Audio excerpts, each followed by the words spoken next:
If you were a music fan in the mid to late 1990s, there's a good chance you used this software, EasyCD Creator, to rip and burn audio CDs. You might also have used it to back up or share data on CDs. 650 megabytes seemed like a lot of storage space in those days.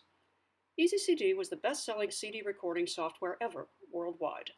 What most people don't know is that it was originally created in Italy by a company called Incat Systems.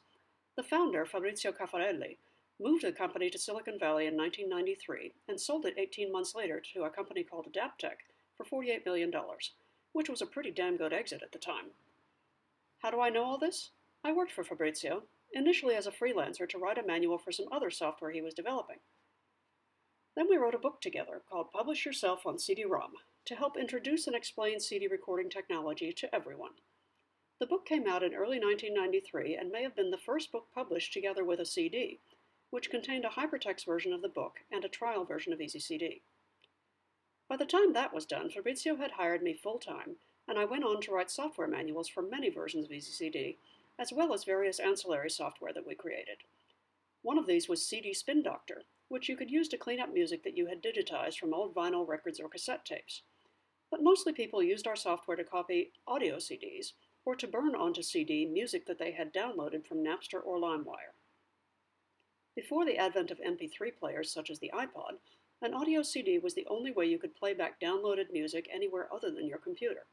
So yes, we did a lot to make music piracy easy and popular. But people did many other things with CDs, such as archive and share personal media, like catalogs of their own artwork or photos of their grandkids. Partly because I was working with CDs constantly, documenting and testing, I have hundreds of disks of backups, some of them dating back to 1991 or 92.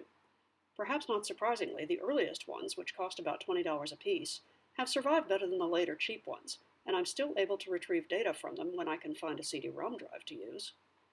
EasyCD went through more iterations and changes of ownership over the years, and is still available today under a slightly different name.